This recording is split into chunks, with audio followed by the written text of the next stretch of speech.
안녕하세요, 여러분. 저는 이제 85세가 된 할머니예요. 오늘 여러분께 들려드릴 이야기는 제 인생에서 가장 아픈 그리고 가장 용기가 필요했던 이야기입니다. 제 남편은 작년 봄에 세상을 떠났어요. 60년을 함께 산 하나뿐인 삶의 동반자였죠.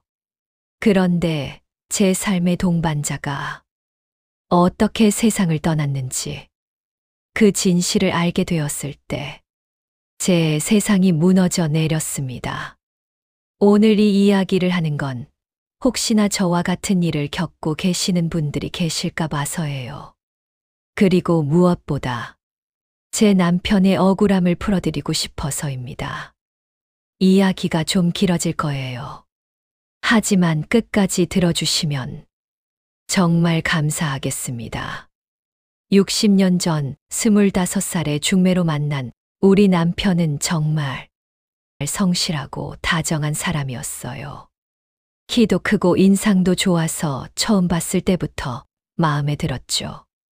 결혼 후에도 한 번도 큰 소리 낸 적 없고 저를 항상 소중하게 대해 주셨어요. 아들 지혁이는 우리 외아들이었어요. 어릴 땐 정말 착하고 예쁜 아이였는데 언제부터인가 변하기 시작했어요.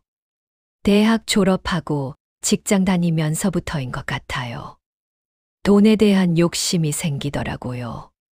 며느리 수연이는 지혁이가 30살에 데려온 여자였어요. 첫 신상은 솔직히 말하면 좀 차가운 느낌이었어요. 웃을 때도 눈은 웃지 않는 그런 사람이요. 하지만 아들이 좋아하니까 받아들였죠. 결혼 초기에는 그래도 괜찮았어요. 명절 때마다 오고 안부 전화도 하고 평범한 며느리였죠. 하지만 시간이 지나면서 변화가 느껴졌어요. 가장 크게 느낀 건 돈 얘기를 자주 한다는 거였어요. 아버지 집값이 많이 올랐네요. 요즘 보험료가 비싸더라고요. 이런 식으로요. 처음엔 그냥 관심 표현인 줄 알았는데 남편은 그런 얘기들을 별로 좋아하지 않으셨어요. 돈 얘기는 그만하자고 하시곤 했죠. 그럴 때마다 지혁이와 수연이의 표정이 묘하게 변하는 걸 봤어요. 우리 남편은 젊을 때부터 부지런히 일해서 작은 집 하나와 약간의 예금을 모았어요.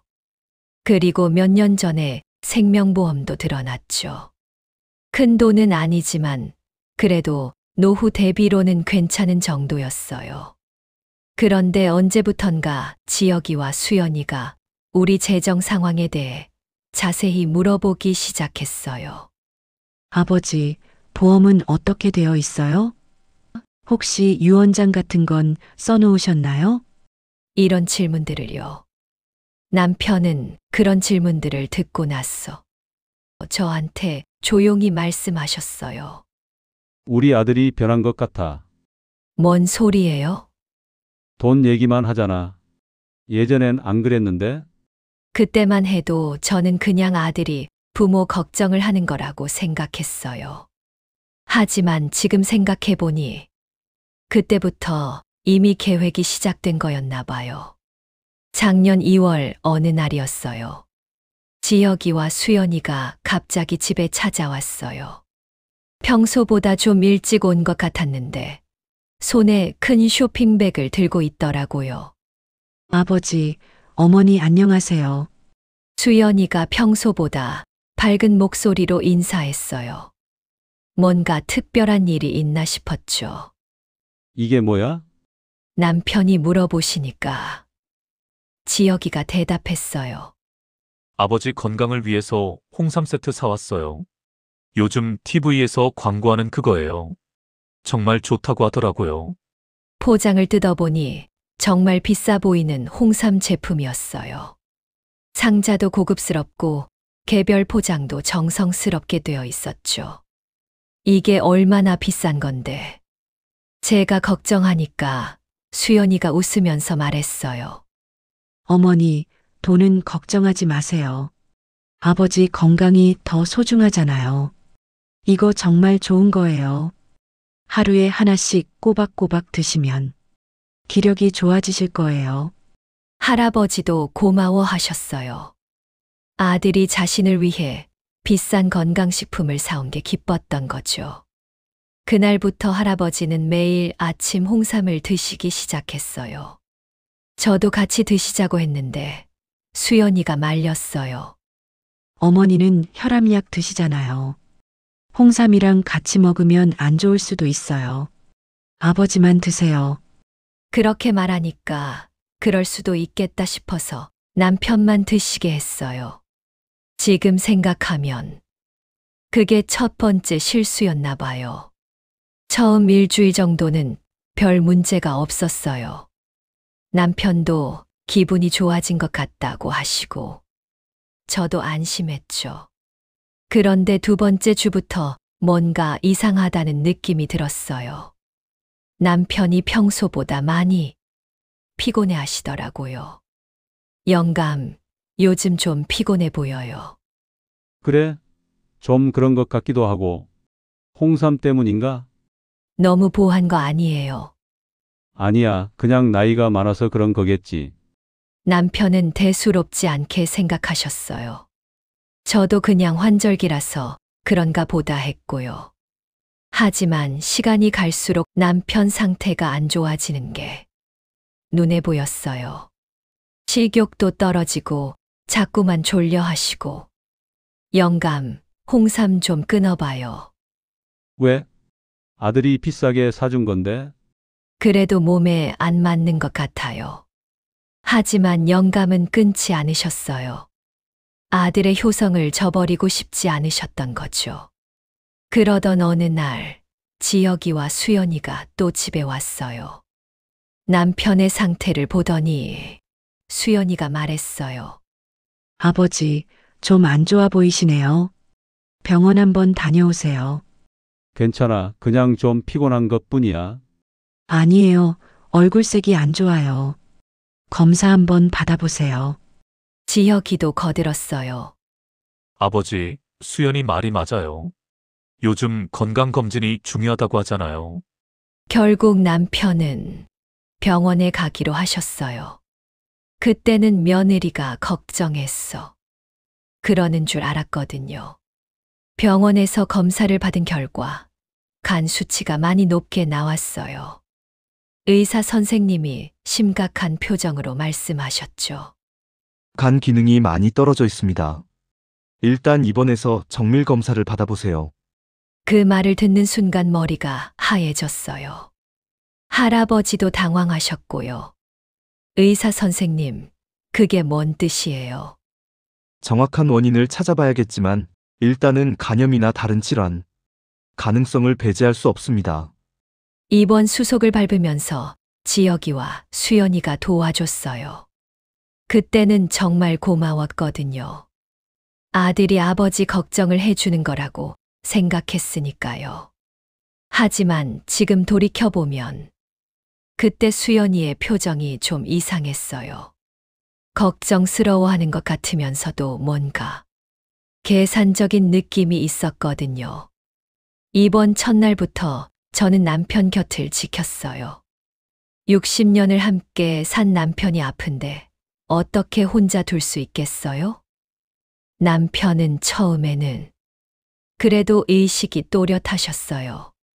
대화도 하고 밥도 조금씩 드시고. 하지만 날이 갈수록 상태가 악화되었어요. 일주일 정도 지나니까 말씀하시는 것도 어려워하시더라고요. 의사 선생님은 간 기능이 계속 나빠지고 있다고 하셨어요. 정확한 원인을 찾지 못하고 있습니다. 혹시 특별히 드신 약이나 건강식품이 있나요? 그때 홍삼 얘기를 했어요. 홍삼을 한 달 정도 드셨어요. 홍삼이요? 그건 보통 문제가 되지 않는데. 혹시 그 홍삼이 어떤 제품인지 알 수 있을까요? 지혁이가 대답했어요. 그냥 시중에서 파는 일반적인 홍삼 제품이에요. 문제 없을 거예요. 의사 선생님도 더 이상 홍삼에 대해서는 언급하지 않으셨어요. 그런데 이상한 일이 하나 있었어요. 남편이 말은 잘 못하시지만 가끔 의식이 또렷해지는 순간들이 있었거든요. 그럴 때마다 저를 바라보시면서 뭔가 말하고 싶어 하시는 것 같았어요. 어느 날 밤, 지혁이와 수연이가 병문안을 왔어요. 남편은 잠든 것 같았고, 저는 복도로 나가서 차를 마시려고 했죠. 그때 병실 앞을 지나가는데 지혁이와 수연이의 대화가 들렸어요. 상태가 생각보다 빨리 나빠지네. 그래도 아직 시간은 좀 걸릴 것 같은데? 보험금 문제는 어떻게 할 거야? 그건 걱정하지 마. 자연사로 처리되면 문제 없어. 그리고 그 얘긴 들어가서 하자. 그 순간 온몸에 소름이 돋았어요. 뭔가 이상하다는 생각이 들었거든요. 아버지가 아픈데 보험금 얘기를 하다니. 하지만 그때는 아직 확신이 없었어요. 그냥 만에 하나 생각해서 미리 준비하는 건가 싶기도 했고요. 며칠 더 지나니까 남편의 상태가 더욱 심각해졌어요. 의식을 잃는 시간이 길어지고 깨어 있을 때도 거의 말씀을 못 하시게 되었어요. 그런데 신기한 건 가끔씩 저를 알아보시는 것 같았어요. 눈빛으로 뭔가 전하려고 하시는 것 같기도 하고. 입원한 지 3주째 되던 날이었어요. 남편 상태가 많이 안 좋아져서 의사 선생님이 가족들을 부르셨어요. 최선을 다하고 있지만 상황이 좋지 않습니다. 마음의 준비를 하시는 게 좋겠습니다. 그 말을 듣는 순간 세상이 무너지는 것 같았어요. 지혁이는 울먹였고 수연이도 눈물을 흘렸어요. 그때는 정말 슬퍼하는 줄 알았거든요. 그날 저녁 장례식장에서 박 실장님이 오셨어요. 미리 준비를 해두자는 지혁이의 제안 때문이었어요. 박 실장님은 이 병원과 오래 일해온 분이라 할아버지도 아는 사이였어요. 할아버지가 의식이 있을 때 가끔 인사도 나누고 그랬거든요. 박 실장님이 병실에 들어와서 할아버지께 인사를 드렸어요. 안녕하세요, 할아버님 박 실장입니다. 그런데 그 순간 남편이 갑자기 눈을 뜨시더라고요.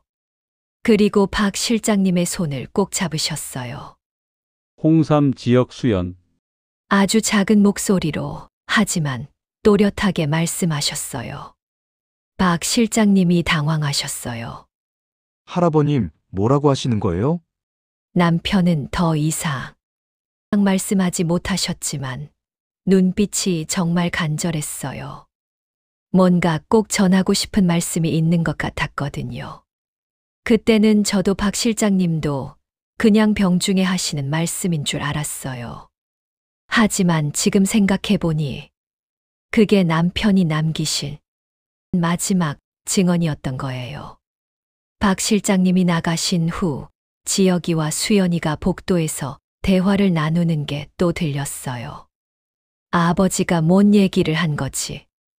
그냥 정신이 없어서 그러는 거겠지. 걱정하지 마. 혹시 모르니까 조심해야 될 것 같은데. 무슨 소리야. 아무도 의심하지 않아. 자연스럽게 진행되고 있잖아. 이번에는 확실히 들었어요. 뭔가 숨기고 있는 게 분명했어요. 그날 밤 남편이 잠든 사이에 병실을 정리하다가 쓰레기통에서 이상한 걸 발견했어요. 홍삼 포장지 일부였는데 뭔가 이상한 얼룩이 있었거든요. 그 포장지를 자세히 보니까 찢어진 부분이 있었어요. 마치 누군가 일부러 뜯어낸 것 같은. 이상해서 간호사 선생님께 물어봤어요. 간호사님, 이 포장지가 왜 이렇게 찢어져 있을까요? 글쎄요. 혹시 가족분이 뭔가 넣으려고 뜯어낸 건 아닐까요? 넣으려고요? 가끔 그런 경우가 있거든요. 약을 섞어서 드리려고 포장을 뜯는 경우가. 그 말을 듣는 순간 온몸이 차가워졌어요. 그날 밤 집에 돌아와서도 잠이 안 왔어요. 자꾸만 이상한 생각들이 머릿속을 맴돌았거든요. 지혁이와 수연이의 대화, 영감의 마지막 말씀, 그리고 찢어진 홍삼 포장지. 다음 날 아침 일찍 병원에 갔어요. 남편은 더 깊이 잠드신 상태였고요. 박 실장님이 또 오셨어요. 장례 준비를 위해서라고 하셨는데 뭔가 표정이 어두워 보였어요. 실장님, 괜찮으세요? 아, 네, 괜찮습니다.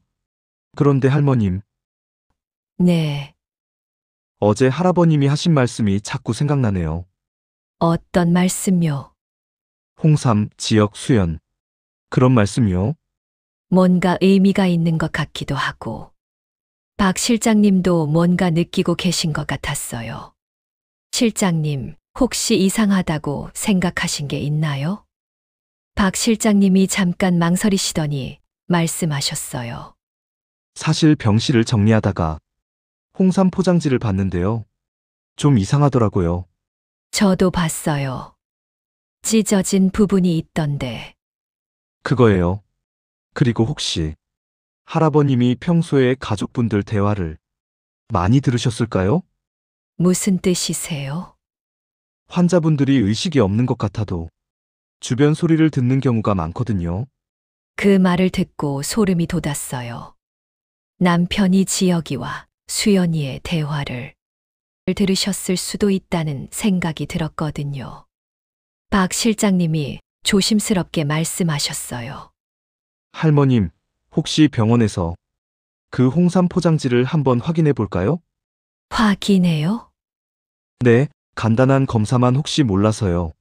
저도 그러자고 했어요. 뭔가 확인해야 할 것 같았거든요. 박 실장님이 병원 지인을 통해 그 포장지를 확인해 달라고 부탁했어요. 며칠 후에 결과가 나올 거라고 하셨죠. 그런데 그 사이에 더 이상한 일이 일어났어요.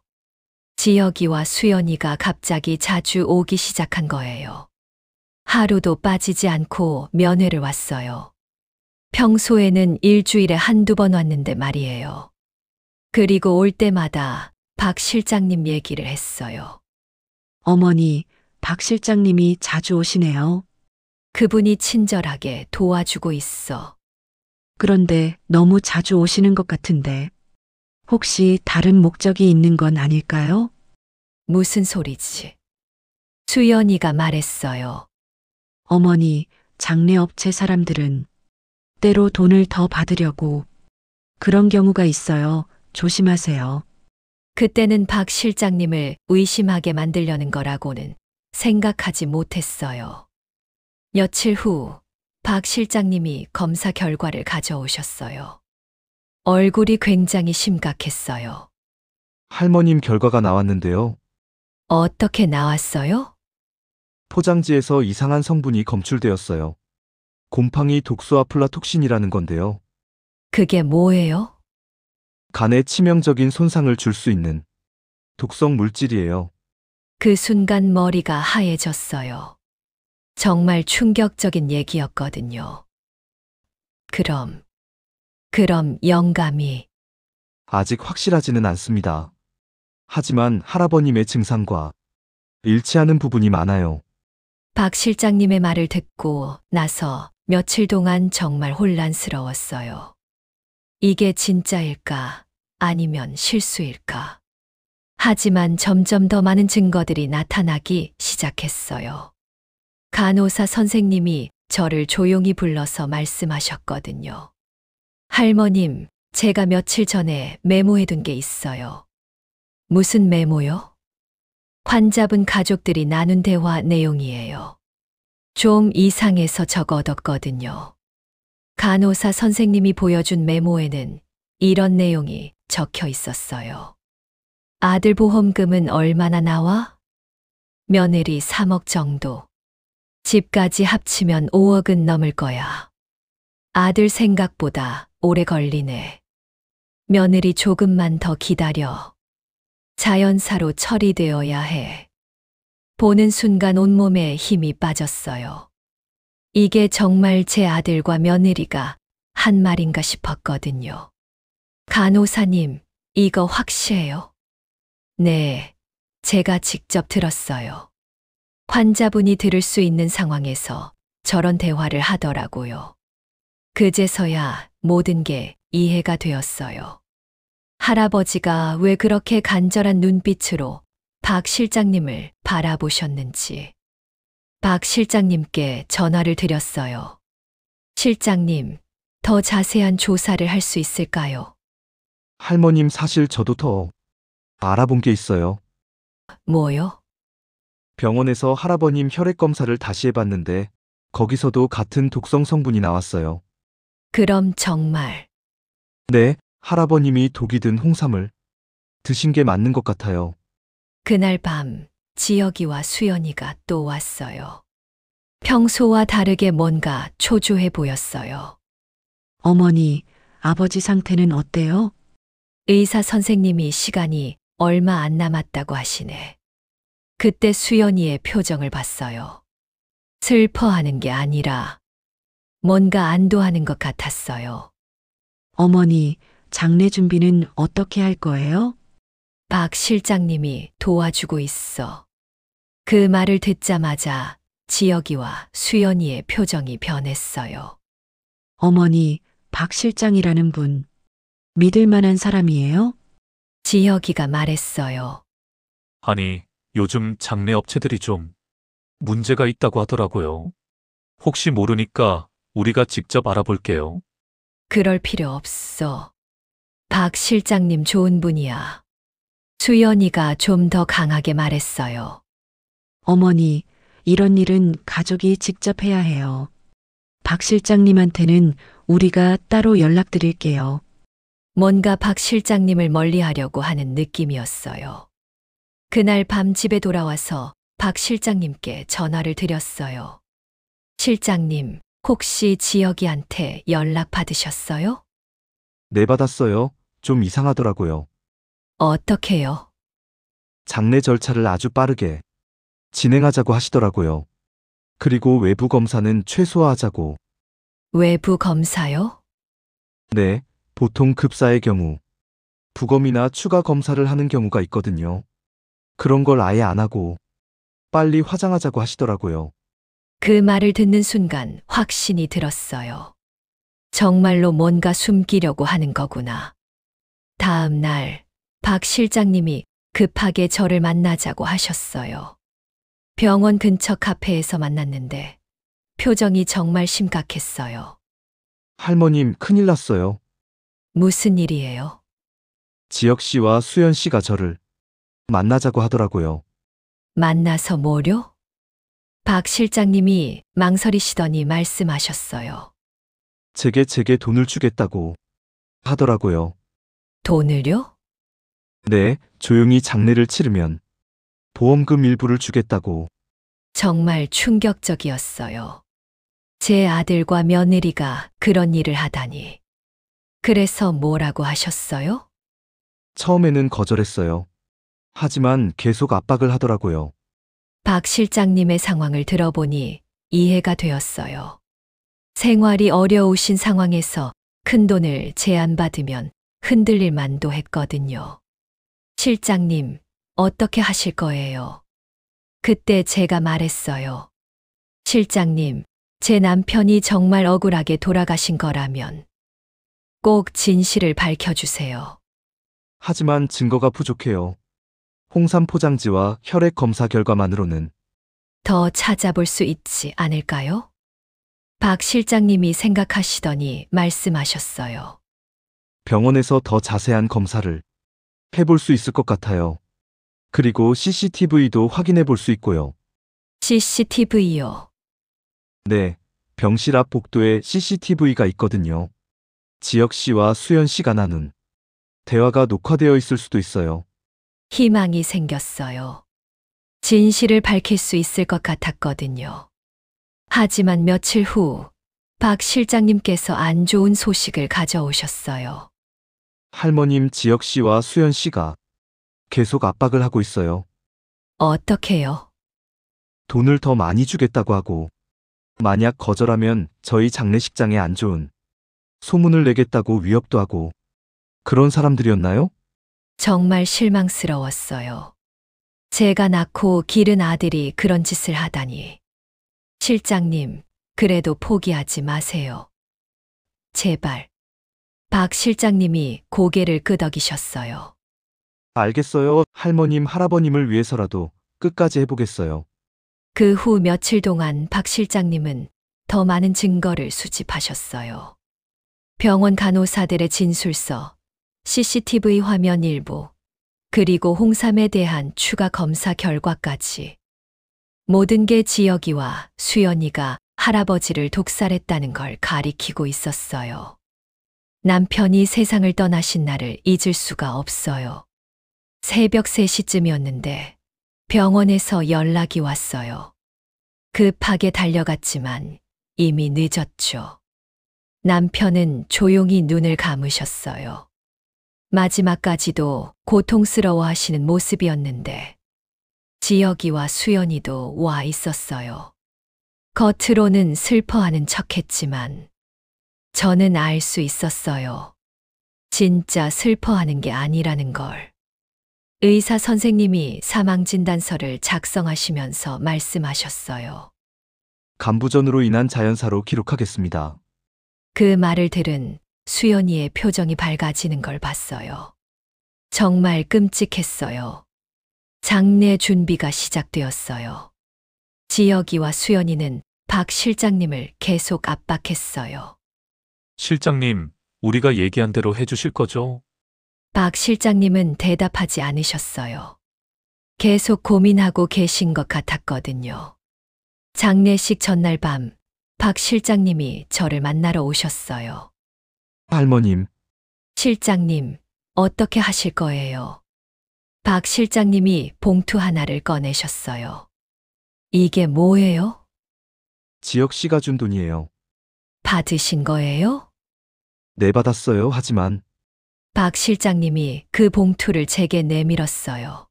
이거 할머님이 가지세요. 왜요? 내일 장례식에서 진실을 말할 거예요. 그 말을 듣는 순간 눈물이 났어요. 박 실장님이 결국 양심을 택하신 거였거든요. 실장님 괜찮으실까요? 지혁이와 수연이가 가만히 있지 않을 텐데. 괜찮아요. 할머님, 할아버님이 억울하게 돌아가셨는데 이대로 넘어갈 수는 없잖아요. 박 실장님이 준비해 오신 자료들을 보여주셨어요. 홍삼 검사 결과, 간호사 진술서, CCTV, 캡처 화면. 정말 많은 증거들이 있었어요. 내일 장례식에서 이 모든 걸 공개할 거예요. 경찰에는 신고하셨어요? 네, 이미 연락했어요. 내일 장례식장에 오실 예정이에요. 드디어 진실이 밝혀지는 날이 왔어요. 남편이 세상을 떠나신 날을 잊을 수가 없어요. 새벽 3시쯤이었는데 병원에서 연락이 왔어요. 급하게 달려갔지만 이미 늦었죠. 남편은 조용히 눈을 감으셨어요. 마지막까지도 고통스러워 하시는 모습이었는데 60년을 함께 산 동반자가 제 곁을 떠나는 순간이었어요. 지혁이와 수연이도 와 있었어요. 겉으로는 슬퍼하는 척했지만 저는 알 수 있었어요. 진짜 슬퍼하는 게 아니라는 걸. 수연이의 눈에는 오히려 안도의 빛이 보였거든요. 의사 선생님이 사망진단서를 작성하시면서 말씀하셨어요. 간부전으로 인한 자연사로 기록하겠습니다. 그 말을 들은 수연이의 표정이 밝아지는 걸 봤어요. 아주 잠깐이었지만 분명히 봤어요. 입꼬리가 살짝 올라가는 것까지. 정말 끔찍했어요. 장례 준비가 시작되었어요. 지혁이와 수연이는 박 실장님을 계속 압박했어요. 복도 끝에서 수근거리는 모습이 보였죠. 실장님, 우리가 얘기한 대로 해주실 거죠? 빨리 처리해야 해요. 박 실장님은 대답하지 않으셨어요. 고개만 약간 끄덕이셨는데 표정이 편해 보이지 않았어요. 계속 고민하고 계신 것 같았거든요. 장례식 전날 밤 박 실장님이 저를 만나러 오셨어요. 병원 근처 조용한 곳에서 만났는데 박 실장님의 손에는 두툼한 봉투가 들려 있었어요. 할머님, 박 실장님의 목소리가 떨리고 있었어요. 실장님, 어떻게 하실 거예요? 박 실장님이 그 봉투를 꺼내셨어요. 현금이 가득 들어 있었죠. 이게 뭐예요? 지혁 씨가 준 돈이에요. 입막음 비용이라고. 받으신 거예요? 네. 일단은 받았어요. 하지만 박 실장님이 그 봉투를 제게 내밀었어요. 손이 떨리고 계셨어요. 이거 할머님이 가지세요. 저는 내일 장례식에서 진실을 말할 거예요. 그 말을 듣는 순간 눈물이 났어요. 박 실장님이 결국 양심을 택하신 거였거든요. 돈을 받았지만 그걸 되돌리고 진실을 밝히기로 결심하신 거죠. 실장님 괜찮으실까요? 지혁이와 수연이가 가만히 있지 않을 텐데. 실장님 장례식장도 피해를 볼 수 있어요. 괜찮아요, 할머님. 남편분께서 그렇게 억울하게 돌아가셨는데 이대로 넘어갈 수는 없잖아요. 저도 사람인데 양심이 있어요. 박 실장님이 가방에서 서류 뭉치를 꺼내셨어요. 정말 많은 자료들이 준비되어 있었어요. 이게 다 뭐예요? 홍삼 검사 결과, 간호사 선생님들의 진술서, CCTV 캡처 화면, 혈액 검사 결과지. 그리고 지혁 씨와 수연 씨가 저한테 돈을 건네면서 한 대화 녹음까지 있어요. 박 실장님이 녹음기를 보여주셨어요. 작지만 선명하게 녹음이 되어 있었죠. 내일 장례식에서 이 모든 걸 공개할 거예요. 조문객들 앞에서요. 경찰에는 신고하셨어요? 네, 이미 연락했어요. 내일 장례식장에 오실 예정이에요. 제가 증거를 공개하면 바로 현장에서 체포할 수 있도록 준비되어 있어요. 저는 박 실장님의 손을 꼭 잡았어요. 정말 고마워요, 실장님. 실장님이 아니었으면 남편은 영원히 억울하게 떠났을 거예요. 박 실장님도 제 손을 꼭 잡아주셨어요. 두 사람 다 눈물을 흘리고 있었죠. 내일이면 모든 게 밝혀질 거예요. 드디어 진실이 밝혀지는 날이 다가왔어요. 그날 밤 저는 한숨도 자지 못했어요. 남편의 영정사진 앞에 앉아서 계속 말을 걸었죠. 영감, 내일이면 다 끝나요. 억울함이 풀릴 거예요. 조금만 기다려요. 장례식 당일이었어요. 아침부터 조문객들이 하나둘씩 들어오기 시작했죠. 남편이 살아생전 인덕이 좋으셨거든요. 동네 어르신들, 오래된 친구분들, 직장 동료들까지 정말 많은 분들이 와주셨어요. 저는 상주석에 앉아서 조문객들을 맞이하고 있었는데 바로 옆에 앉은 지혁이와 수연이의 모습이 눈에 들어왔어요. 두 사람은 완벽한 연기를 하고 있었죠. 고개를 숙이고 눈물을 훔치고 조문객들에게 감사하다고 인사하고. 보는 제가 더 괴로웠어요. 저 사람들이 어떻게 자신의 아버지를 독살하고 나서 저런 연기를 할 수 있는 걸까요? 수연이는 심지어 제 손을 잡으면서 위로의 말까지 건넸어요. 그때 소름이 돋았던 기억이 나네요. 장례식장 한쪽에서 박 실장님이 서 계셨어요. 평소보다 얼굴이 더 굳어 있었죠. 손에 뭔가 서류 봉투를 꼭 쥐고 계셨는데 계속 긴장한 표정이었어요. 중요한 순간이 다가오고 있다는 걸 알고 있었거든요. 장례 절차가 진행되고 추도사도 낭독되고 모든 게 평범하게 흘러가는 것처럼 보였어요. 그런데 헌화가 끝날 무렵 박 실장님이 천천히 앞으로 걸어 나오셨어요. 마이크를 잡으시더니 잠깐 숨을 고르시는 게 보였죠. 잠깐 여러분께 말씀드릴 게 있습니다. 박 실장님의 목소리가 장례식장에 울려 퍼졌어요. 웅성거리던 소리들이 순식간에 멈췄죠. 조문객들이 일제히 박 실장님을 바라봤어요. 지혁이가 자리에서 벌떡 일어나면서 당황한 목소리로 말했어요. 실장님, 지금 뭐 하시는 거예요? 박 실장님은 침착하게 봉투에서 서류를 꺼내셨어요. 손이 약간 떨리고 계셨지만 목소리만큼은 단호했죠. 고인께서 돌아가시기 전에 제게 남기신 말씀이 있습니다. 장례식장이 더욱 조용해졌어요. 사람들의 숨소리마저 들릴 것 같았죠. 박 실장님이 천천히 그리고 또렷하게 말씀하셨어요. 홍삼 지역 수연 이렇게 말씀하셨어요.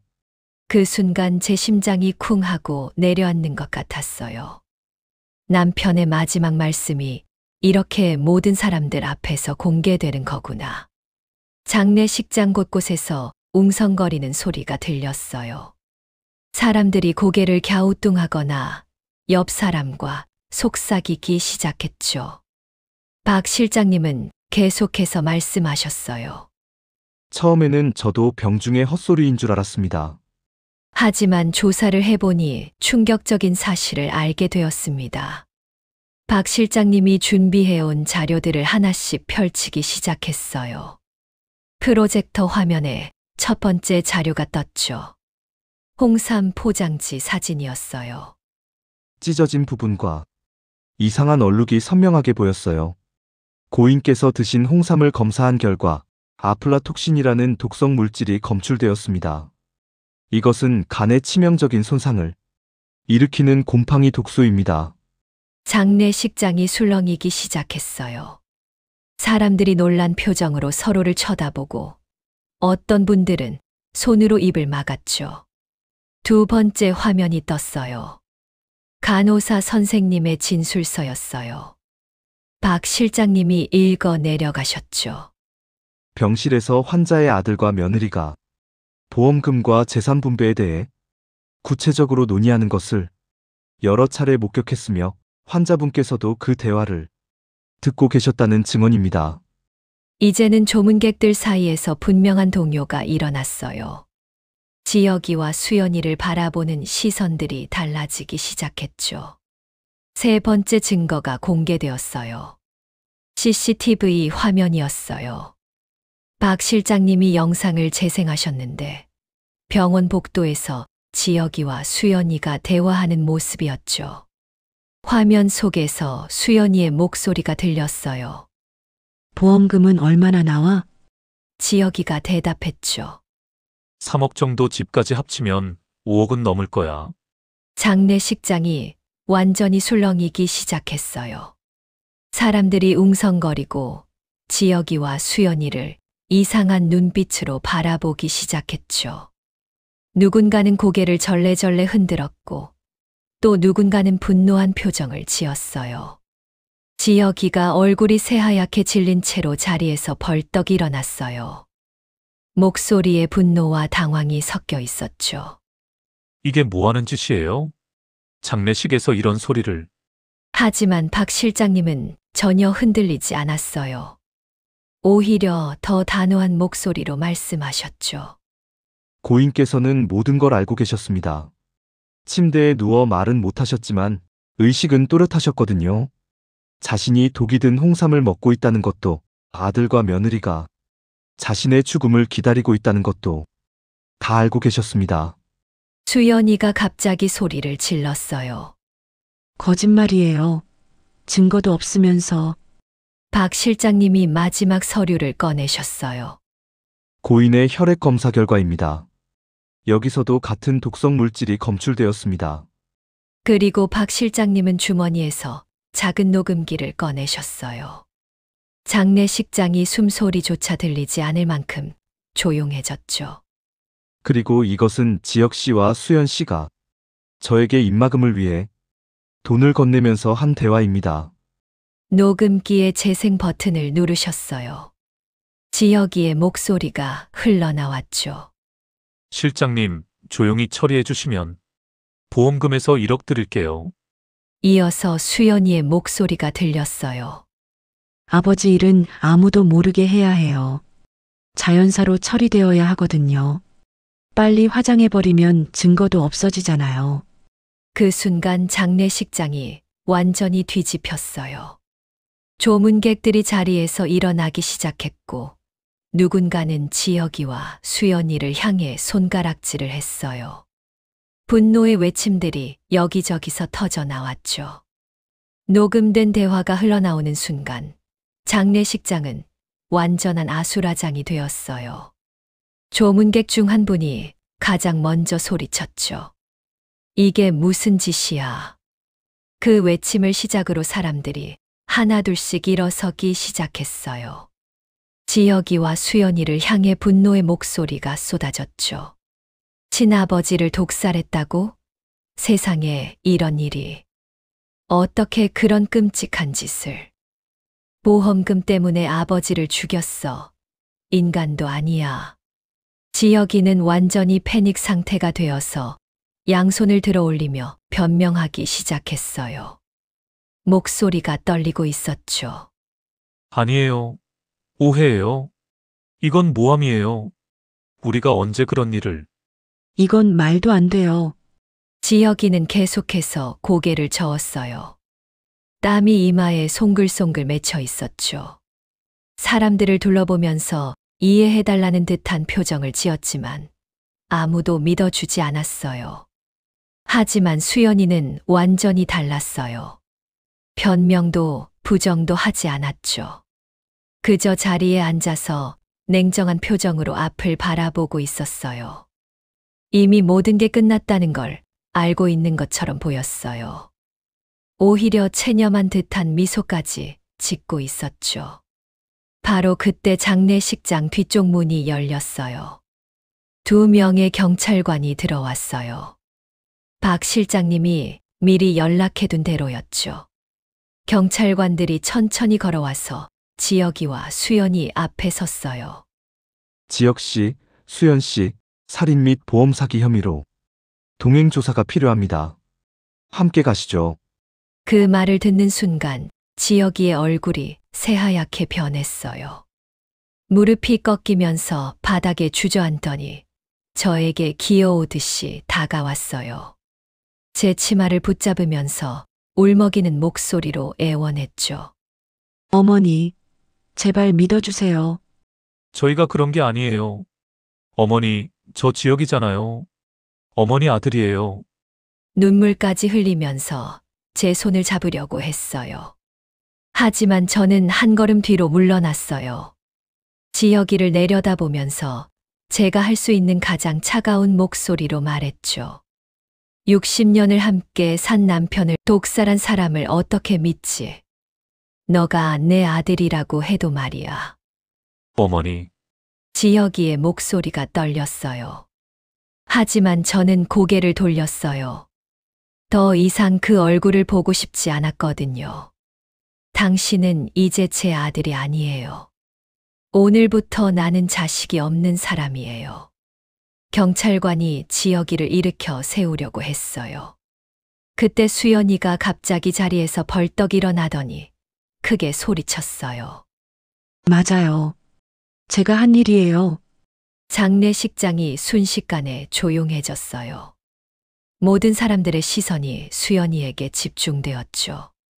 수연이는 이상하리만큼 침착한 표정으로 말을 이어갔어요. 지혁이는 몰랐어요. 전부 제가 혼자 계획한 거예요. 지혁이는 아무것도 모르고. 그때 지혁이가 비명처럼 소리를 질렀어요. 수연아, 그만둬. 제발 그만둬. 지혁이가 수연이를 붙잡으려고 했지만 경찰관이 막았어요. 수연이는 지혁이를 한 번 쳐다보더니 고개를 저었어요. 아니야, 지혁아, 더 이상 숨길 수 없어. 어차피 다 끝난 일이야. 수연이가 모든 걸 자백하기 시작했어요. 처음에는 차분했지만 점점 목소리의 감정이 실리기 시작했죠. 홍삼에 독을 넣은 건 저예요. 인터넷으로 곰팡이 독소를 구했어요. 처음에는 그냥 빨리 돌아가셨으면 좋겠다는 생각뿐이었어요. 우리한테는 돈이 필요했거든요. 빚도 많았고 사업도 망했고 보험금이 있으면 모든 게 해결될 것 같았어요. 조문객들이 경악한 표정으로 수연이를 바라봤어요. 수연이는 계속했어요. 집도 팔아야 했고 시아버지 통장에 있는 돈도 필요했어요. 그래서 홍삼 포장을 뜯어서 독을 섞었어요. 조금씩 매일 한 달이면 자연사처럼 보일 거라고 생각했어요. 수연아, 지혁이가 다시 소리쳤지만 수연이는 멈추지 않았어요. 지혁이도 알고 있었어요. 처음에는 반대했어요. 울면서 말렸죠. 하지만 결국 같이 했어요.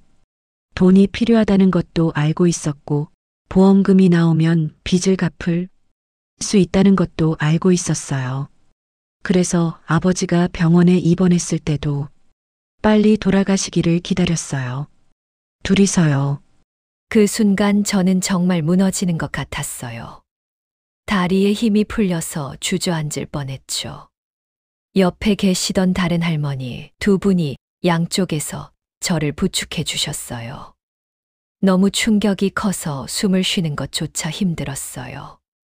제가 낳고 기른 아들이 정말로 아버지를 죽였다는 게, 그것도 돈 때문에. 믿고 싶지 않았지만 부정할 수 없는 진실이었어요. 경찰관들이 지혁이와 수연이에게 수갑을 채우기 시작했어요. 차가운 금속 소리가 장례식장에 울려 퍼졌죠. 지혁이는 끝까지 저를 바라보면서 울고 있었고 수연이는 담담한 표정으로 고개를 숙이고 있었어요. 경찰이 두 사람을 데리고 나가는 순간 저는 남편의 영정사진을 바라봤어요. 60년을 함께 산 남편의 얼굴이 거기 있었죠. 웃고 있는 사진이었는데 왜인지 슬퍼 보였어요. 영감, 미안해요. 우리 아들이 그런 짓을 할 줄 정말 몰랐어요. 당신을 지켜주지 못해서 미안해요. 눈물이 주르륵 흘러내렸어요. 60년 동안 참았던 모든 감정이 한꺼번에 쏟아져 나오는 것 같았어요. 박 실장님이 제 곁에 다가와서 조용히 말씀하셨어요. 할머님, 이제 남편분께서 편히 쉬실 수 있을 거예요. 억울함이 풀렸으니까요. 저는 고개를 끄덕였어요. 네, 이제 남편은 편히 쉴 수 있겠죠. 진실이 밝혀졌으니까요. 재판이 시작되었어요. 지혁이와 수연이는 모든 죄를 인정했어요. 증거가 너무 확실했거든요. 홍에서 검출된 독성 물질, 병원에서의 대화 녹음, 간호사들의 진술. 모든 게 그들의 범죄를 입증했어요. 재판장에서 지혁이가 저에게 사죄했어요. 어머니 정말 죄송해요. 변명의 여지가 없어요. 하지만 저는 답하지 않았어요. 할 말이 없었거든요. 지혁이는 15년형을 받았고 수연이는 주도한 혐의로 20년형을 받았어요. 재판이 끝나고 박 실장님이 저를 찾아오셨어요. 할머님, 그래도 진실이 밝혀져서 다행이에요. 실장님 덕분이에요. 정말 고마워요. 할아버님께서 마지막에 남기신 메시지가 있었기 때문에 가능한 일이었어요. 그때 깨달았어요. 할아버지가 마지막 순간까지 진실을 알리려고 노력하셨다는 걸. 지금은 혼자 살고 있어요. 가끔 외로울 때도 있지만 할아버지 영정사진 앞에서 대화를 나눠요. 영감, 이제 편히 쉬세요. 억울함이 풀렸으니까. 이야기는 여기서 마무리하겠습니다. 여러분, 오늘 이 긴 이야기를 들어주셔서 정말 고마워요. 제가 이 이야기를 하는 이유는 혹시 여러분 중에도 비슷한 상황에 계신 분이 있을까 봐서예요. 가족이라고 해서 무조건 믿으면 안 되는 경우도 있어요. 특히 돈이 걸린 문제에서는 사람이 변할 수 있거든요. 그리고 혹시 주변에서 이상한 일이 일어나고 있다면 의심해 보세요. 작은 신호들을 놓치지 마세요. 박 실장님처럼 양심을 택하는 사람들이 있었기 때문에 진실이 밝혀질 수 있었어요. 제 남편 할아버지는 마지막까지도 진실을 알리려고 노력하셨어요. 말은 할 수 없었지만 눈빛과 마지막 한마디로 모든 걸 전하셨죠. 홍삼, 지혁, 수연. 그 한마디가 모든 걸 바꿔놓았어요. 여러분도 혹시 주변의 할머니, 할아버지들이 하시는 말씀에 귀 기울여 주세요. 때로는 그 한마디가 생명을 구할 수도 있거든요. 오늘 제 이야기가 여러분에게 도움이 되었으면 좋겠어요. 긴 시간 들어주셔서 정말 감사합니다. 제 남편도 하늘에서 고맙다고 하실 거예요. 이 이야기는 실화를 바탕으로 재구성한 내용입니다. 비슷한 상황에 놓인 분들께 도움이 되기를 바라며 무엇보다 우리 주변의 어르신들을 더욱 세심하게 보살펴야 한다는 메시지를 전하고 싶었습니다.